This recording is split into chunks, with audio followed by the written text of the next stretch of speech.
Hello दोस्तों, हमारे channel कहानियों के भंडार में आपका स्वागत है। तो दोस्तों, आज के इस वीडियो में मैं आपको एक नई कहानी सुनाने जा रहा हूं, जिसमें किसी गांव में एक सेठ रहता था।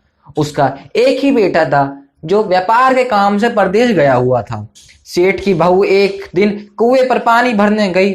घड़ा जब भर गया तो उसने उठाकर कुएं के मुंडेरे पर रख दिया और अपने हाथ मुंह धोने लगी।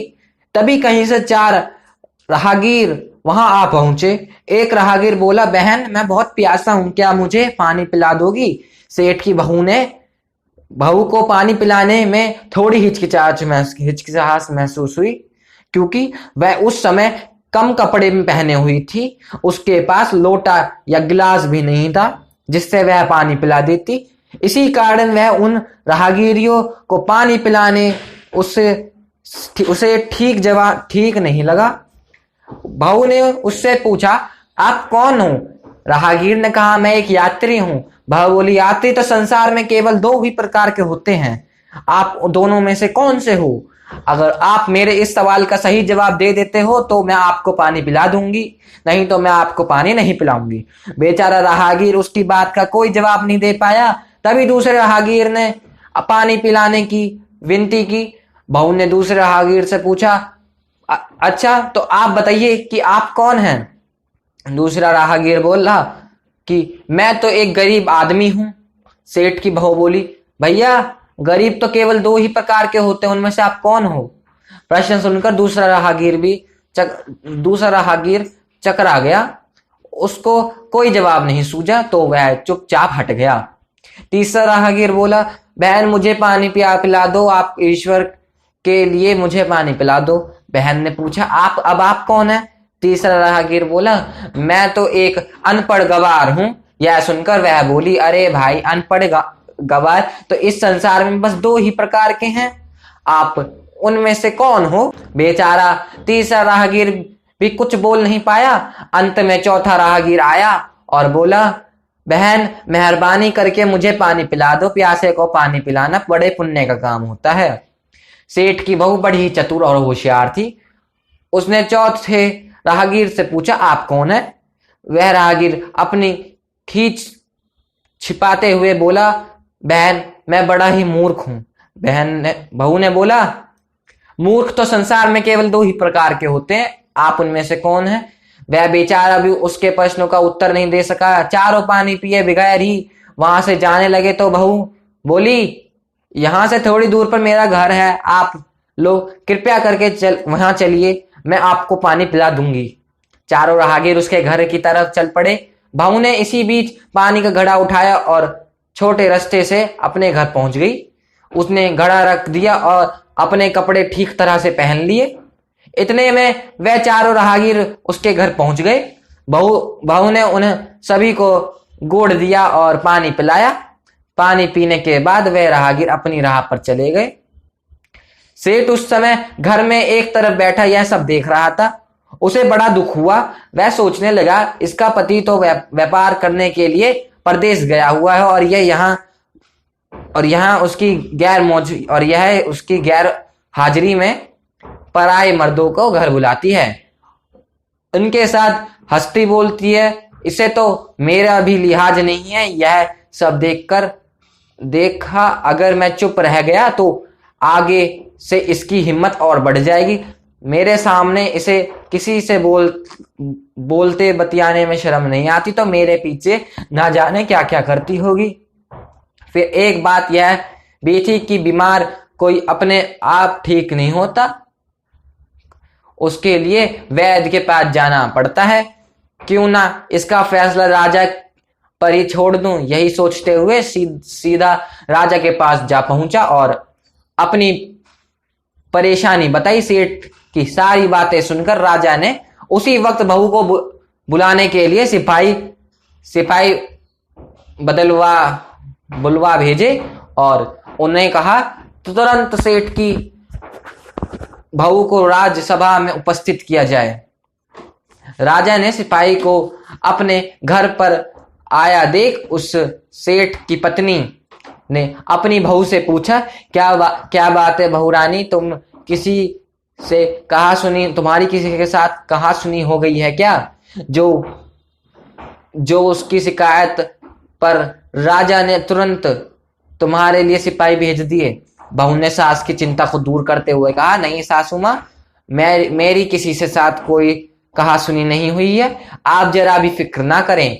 सास को यकीन हो गया, वह सिपाहियों से बोली, सास को यकीन हो गया, उसकी बहू सिपाहियों से बोली, तुम पहले अपने राजा से यह पूछकर आओ कि उन्होंने मुझे किस रूप में बुलाया है, बहन, बेटी या फिर बहू के रूप में, किस रूप में मैं उनकी राज्यसभा में जाऊं। बहू की बात सुनकर सैनिक वापस चले गए। उन्होंने राजा को सारी बात बताई। राजा ने तुरंत आदेश दिया कि पालकी लेकर जाओ और कहना बहू के रूप में बुलाया गया है। सिपाहियों ने राजा की आज्ञा के अनुसार जाकर सेठ की बहू से कहा, राजा ने आपको बहू के रूप में आने के लिए यह पालकी भेजी है। बहू उसी समय पालकी में बैठकर राज्यसभा में पहुंच गई।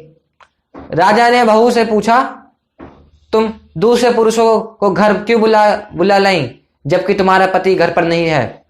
बहू बोली, महाराज, मैंने तो केवल कर्तव्य का पालन किया है।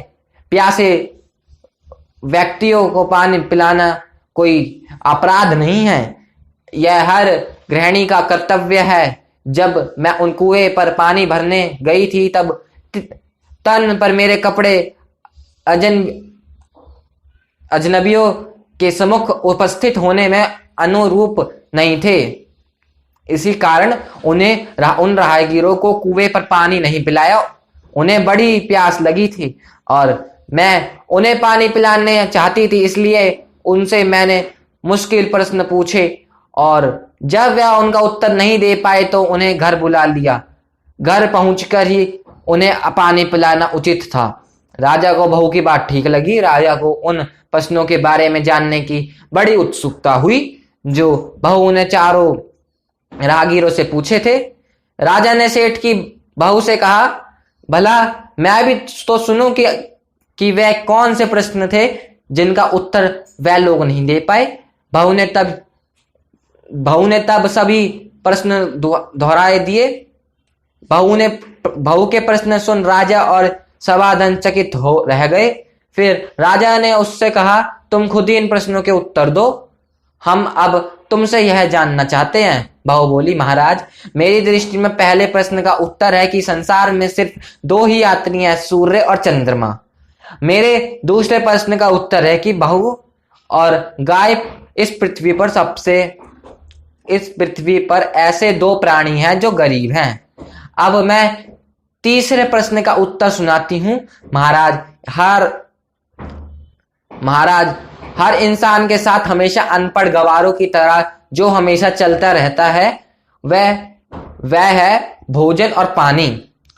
चौथे आदमी ने कहा था कि वह मूर्ख है और जब मैंने उससे प्रश्न पूछा कि मूर्ख तो दो ही होते हैं, तुम उनमें से कौन से मूर्ख हो, तो वह उत्तर नहीं दे पाए। इतना कहकर वह चुप हो गई।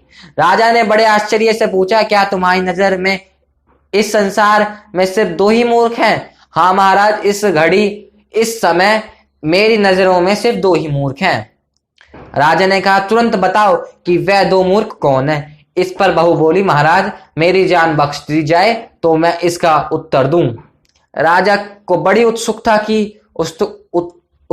थी कि यह जानने की कि वह दो मूर्ख कौन है। सो उसने तुरंत बहू से कह दिया कि निसंकोच होकर कहो, हम तुम्हें वचन देते हैं कि तुम्हारे कोई सजा नहीं दी जाएगी। बहू बोली, महाराज, मेरे सामने इस वक्त बस दो ही मूर्ख हैं। फिर आप अपने ससुर की ओर हाथ जोड़कर कहने लगी, पहले मूर्ख तो मेरे ससुर जी ही हैं, जो पूरी बात जाने बगैर ही अपनी बहू की शिकायत राज दरबार में की। अगर इन्हें शक हुआ ही था तो पहले यह मुझसे पूछ लेते तो मैं इन्हें खुद सारी बात बता देती। इस तरह घर परिवार की बेइज्जती नहीं होती।